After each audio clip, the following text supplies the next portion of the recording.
Hello, I'm Peter Okwoche. Welcome to Focus on Africa, our top stories. Heading towards peace, Sudan's government prepares to sign a deal with rebel leaders that many hope will turn the page on decades of conflict. The US President Donald Trump and First Lady test positive for coronavirus. In limbo, Mauritians stranded in the UK say they need more help from their government so they can return home. It's costing around £2,000 for me to go back. So it's like not something that I can afford right now to pay.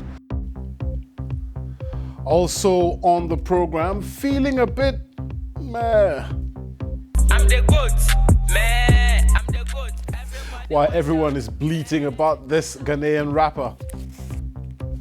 And in sports, South African football coach Pitso Mosimane arrives in Egypt to take up his new job with Giants Al Ahly.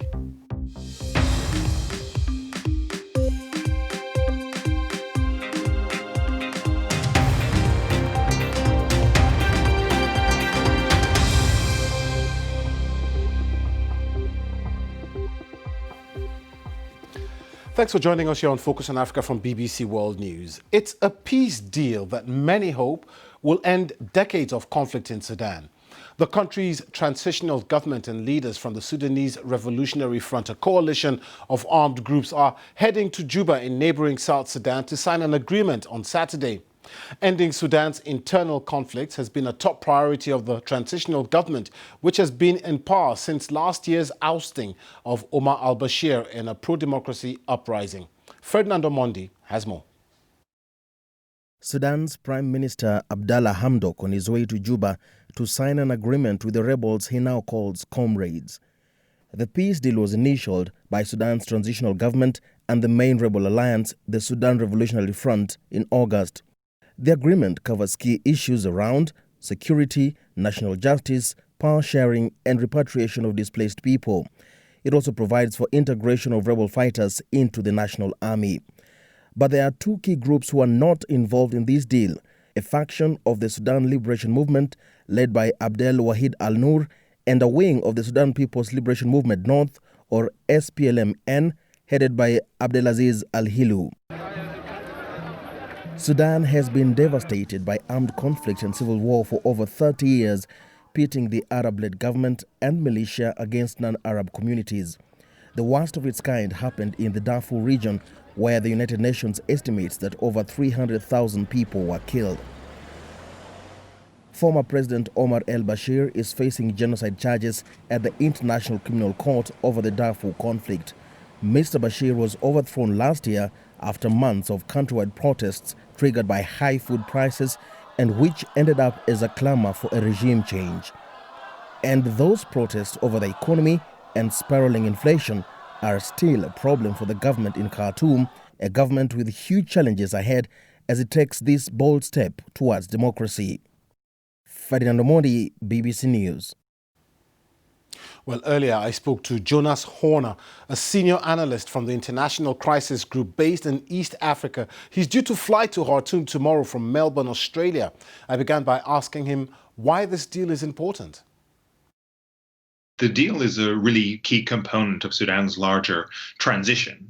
It's been very important to make sure that the rebel groups who have been fighting against the government for so long are brought in to the transition, and this was really the avenue for doing that.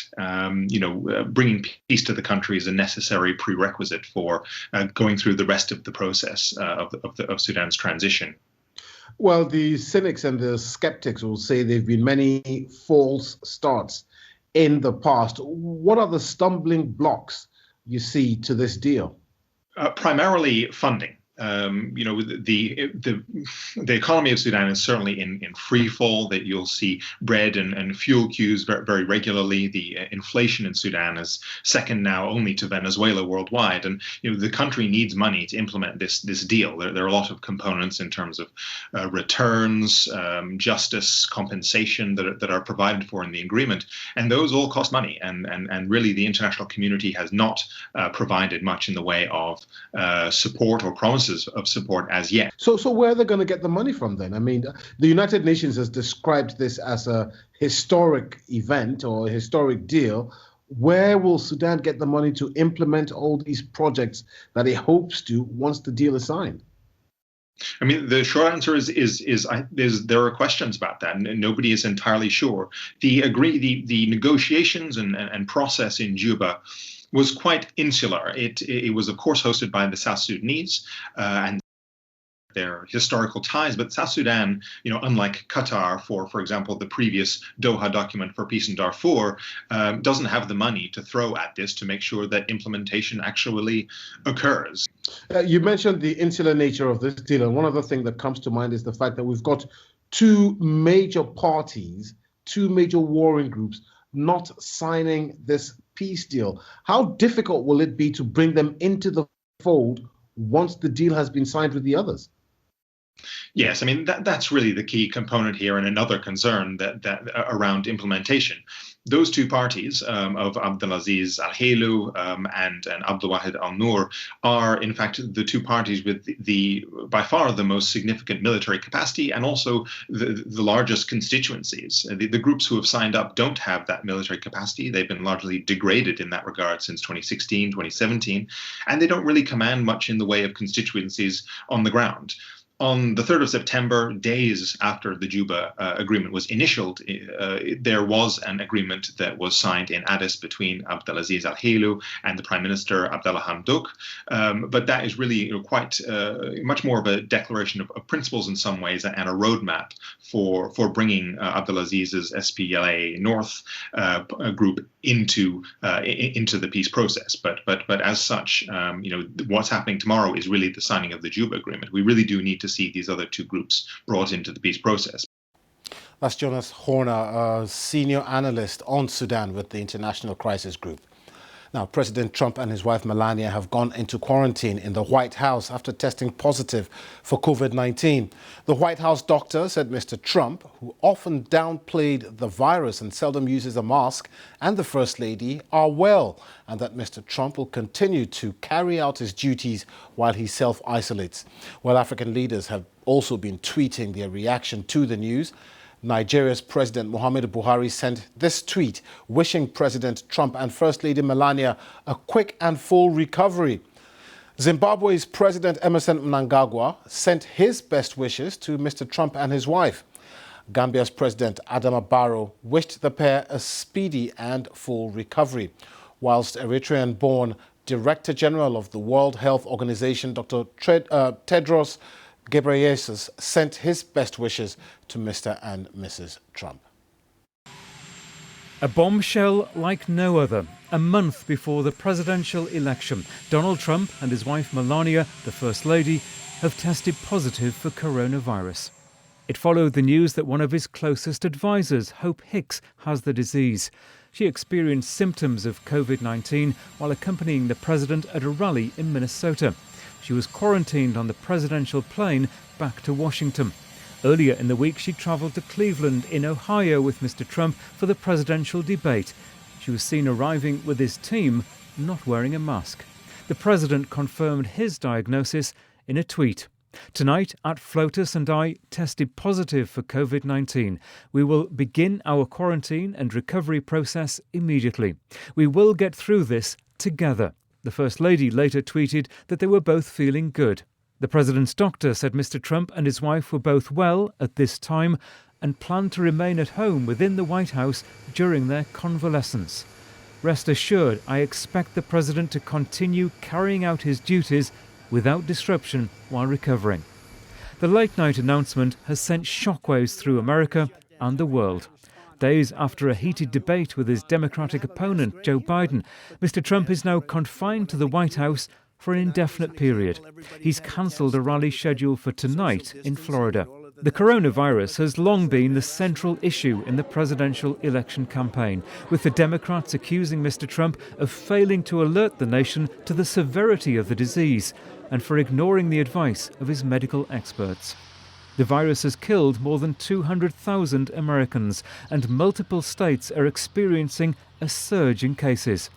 For months, Mr. Trump has been belittling Joe Biden for isolating himself at home in his basement and for wearing a mask during his public appearances. I don't wear a mask like him. Every time you see him, he's got a mask. He could be speaking 200 feet away from it. He shows up with the biggest mask I've ever seen. The US Vice President Mike Pence, who would take over from Donald Trump if he became too ill to carry out his duties, has tweeted his love and prayers to the president and his wife. We join millions across America praying for their full and swift recovery. Election law in the US means the country will go to the polls on November the 3rd. But what happens between now and then is far from clear. They talk about the October surprise in American politics, but this is uncharted territory. Peter Bowes, BBC News, Los Angeles. Paul Rusesabagina, the Rwandan man portrayed as a hero in a Hollywood film about the 1994 genocide, has been denied bail at a court in Kigali over terrorism charges. He was arrested in late August in Dubai and forced to travel to Rwanda, according to the family. Chusu Zosamba from the BBC Great Lakes reports from Nairobi. An independent court in the Rwandan capital Kigali has denied bail for Paul Rusesabagina.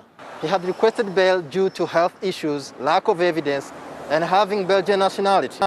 He is accused of 13 counts of terrorism and other charges, which he had declined to plead on so far. The 66-year-old former hotel manager was the hero in an Oscar-nominated film, Hotel Rwanda, showing how he used his connections with the Hutu elite to save hundreds of Tutsis fleeing the 1994 genocide. During the trial, only a selected group of journalists were allowed to follow the proceeding in the courtroom. An independent journalist told the BBC that the judge said there's evidence linking him to FLN rebel deadly attacks on Rwanda in 2018 and 2019. The judge said that Mr. Rusesabagina, being a Belgian, posed a threat to flee and escape justice if he was released. Mr. Rusesabagina has admitted creating and sending funds to the rebel group, but said funds were not destined to terror activities. One of his lawyers told the court that they were not happy of the ruling. The intermediate court decision means that Mr. Rusesabagina will remain in central prison awaiting trial. Chuzu Zosamba, BBC News, Nairobi. Sudanese filmmaker and Academy Awards judge Hajuj Kuka has been released from prison in the capital Khartoum, along with 4 artists, after lawyers appealed their sentence. They were given 2 months in jail in September for public nuisance and disruption of public safety and fined $90 each. 6 of their colleagues who are still in prison had their appeal heard on Monday. Mauritius has announced its reopening of borders for nationals stranded abroad due to coronavirus restrictions. But once they're back, they'll need to self-isolate in a hotel at their own expense. Some 550 Mauritians in the UK who've been stuck here since March are now wondering how to get back home with these hefty additional costs. Nora Fakim reports. This is 30-year-old Shaheen from Mauritius. She's been stuck in North London since April, after her country had closed its borders back in March due to COVID-19. But now, with the Mauritian borders slowly reopening, its government says that citizens who wish to return home must pay compulsory quarantine fees. An act which Shaheen says is another letdown for her and her stranded community. I came on a tourist visa and I don't have the money to pay like a ticket for around £800, quarantine for around £1,300, and I had to do a COVID-19 here test, PCR, which is around £200, so it's costing around £2,000 for me to go back. So it's like not something that I can afford right now to pay. Fortunately, Shaheen's been able to stay with relatives here in Haringey. But if it wasn't for them, she's not sure what she would have done. I do feel isolated, stressed and depressed sometimes because I have to deal with embassy, immigration, with the airlines and everything. But it's not something simple for a human being to deal with all of that for 6 months. And at the end, we were expecting some lights from our government to help us to go through that darkness we've been through. But now he's asking us so much money. According to an online UK Mauritian group, at least 550 Mauritians have been stranded across the UK, with many staying in London with relatives. The Mauritian officials announced that it's offering loans to those who can't afford quarantine fees. But for Kader Hossein Ali, who's a prominent member of the Mauritian community in London, he says it's not enough. They should have come in with a budget to support this, because this is a pandemic, right? And this has happened everywhere. Government is trying to support their people, right?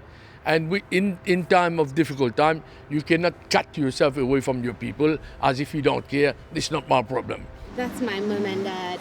Is that in south of Mauritius? Yeah, that's in south of Mauritius. In the meantime, for what was supposed to have been a pleasurable visit to the historic island of Britain, Shaheen and the rest of her community are stuck in a perpetual limbo in the hope that one day they can return to the island they call home. Noor Fakeem, BBC News. This is Focus on Africa from BBC World News. Still to come, hopes dashed for the London Marathon as a big name hoping to challenge Kenya's Eliud Kipchoge pulls out of this Sunday's race. I'm Peter Okwoche. The top stories this hour. Sudan's government is set to sign a deal with rebel leaders in Juba, South Sudan on Saturday. That's hoped it will end decades of conflict. And President Trump is said to be experiencing mild symptoms after testing positive for coronavirus. You're watching BBC Focus on Africa. Let's get some sports now with Mimi, and she's got lots of stories about football and athletics. Yes, indeed, Peter. We start with a big athletic story that was breaking just over an hour ago. Ethiopia's Kenenisa Bekele pulling out of this Sunday's London Marathon due to a calf injury. Many fans had hoped that he would be able to duel with Eliud Kipchoge, the world marathon record holder, whose time he was 2 seconds short of last year in the Berlin Marathon. But earlier this week, Eliud Kipchoge spoke about how he hoped the delayed London Marathon can bring hope. It will be a huge difference for the London Marathon 2020 because, the crowd, that's the fans, has been actually contributing a lot as far as our performance and how to enjoying the marathon is concerned. But all in all is that I am aware of uncertainties and that's the challenges. I can say that this is the only way whereby you can actually bring hope to the world again and tell the world that even with the presence of uncertainty like COVID-19, we can still train behind the scenes and come back again in a strong way. And as well, organizers in the Continental World Athletics Gold Series are in a rush to get all the COVID-19 protocols in place in the competition, which starts tomorrow in Nairobi. BBC's Lynn Wachira with more.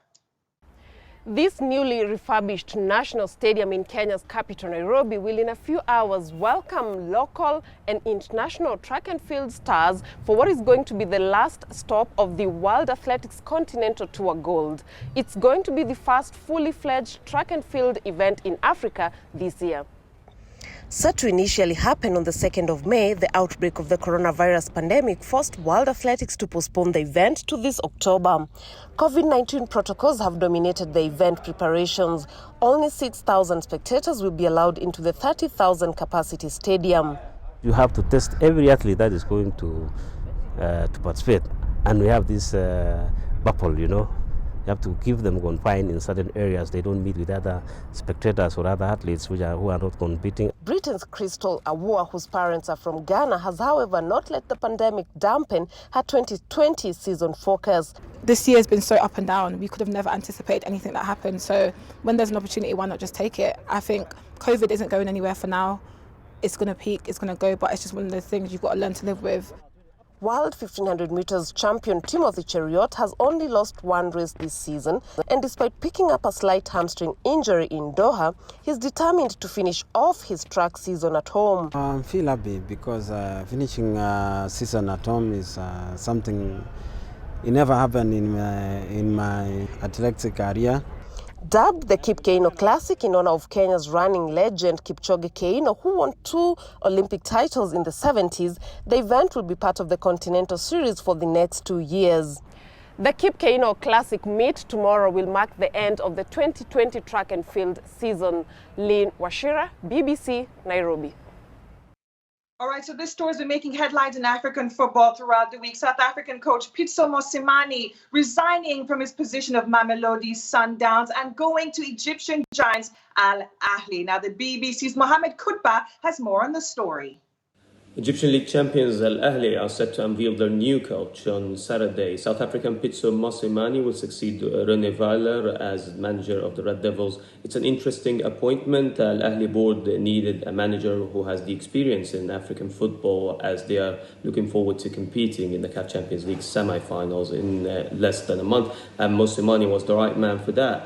Actually, he's well known in Egypt for winning the Champions League on Egyptian soil with Mamelodi Sundowns versus Zamalek in 2016, and is also known by the Ahly fans for beating them in the highest score that Al Ahly have ever faced in African football, 5-0 in the Champions League quarterfinals last season. Egyptian fans are excited to see such an African figure leading for the first time such a team as Al Ahly. This is the first appointment of a non-Egyptian African manager on that level of Egyptian football.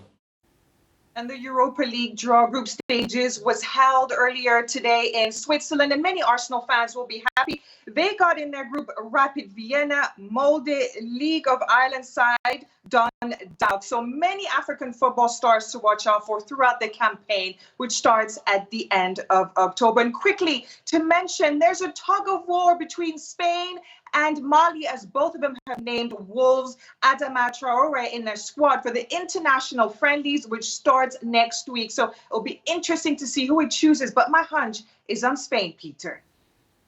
Many thanks, Mimi. And now we'll leave you with the story that has a lot of people bleating.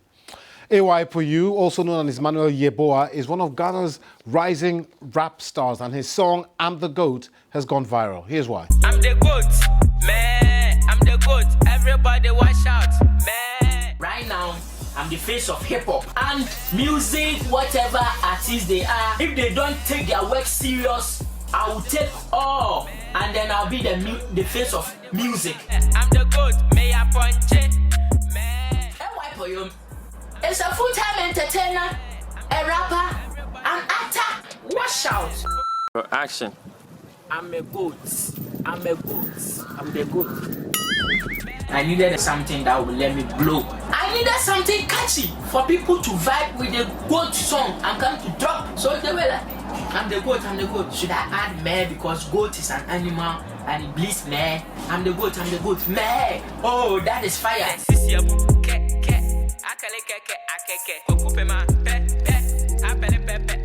I didn't expect to be that level, but right now it has automatically changed my life because I've gotten international recognition. When people ask me for money, I just had to show them the picture. No, I don't have money, but I have Snoop Dogg comments on IG. I'm over glad. I'm hoping for Corona to go and then we start touring. I am 20 years old and I have been doing rap and comedy since I was in my mother's womb. Before I became popular, people didn't believe in me. Families and friends, they told me to find a better job to do. They were telling me music and comedy will not take me far, doesn't pay. Right now, here I am, and they are all my fans today. As I was coming out with this whole good thing, I got my chains, I got my vibes, I got my skills. It was remaining the brand. I realized no, I have to go topless because every day is summer for me. This chain here represents the continent, especially Ghana. We are rich with gold. This chain here, I always pray to be rich. I have hope.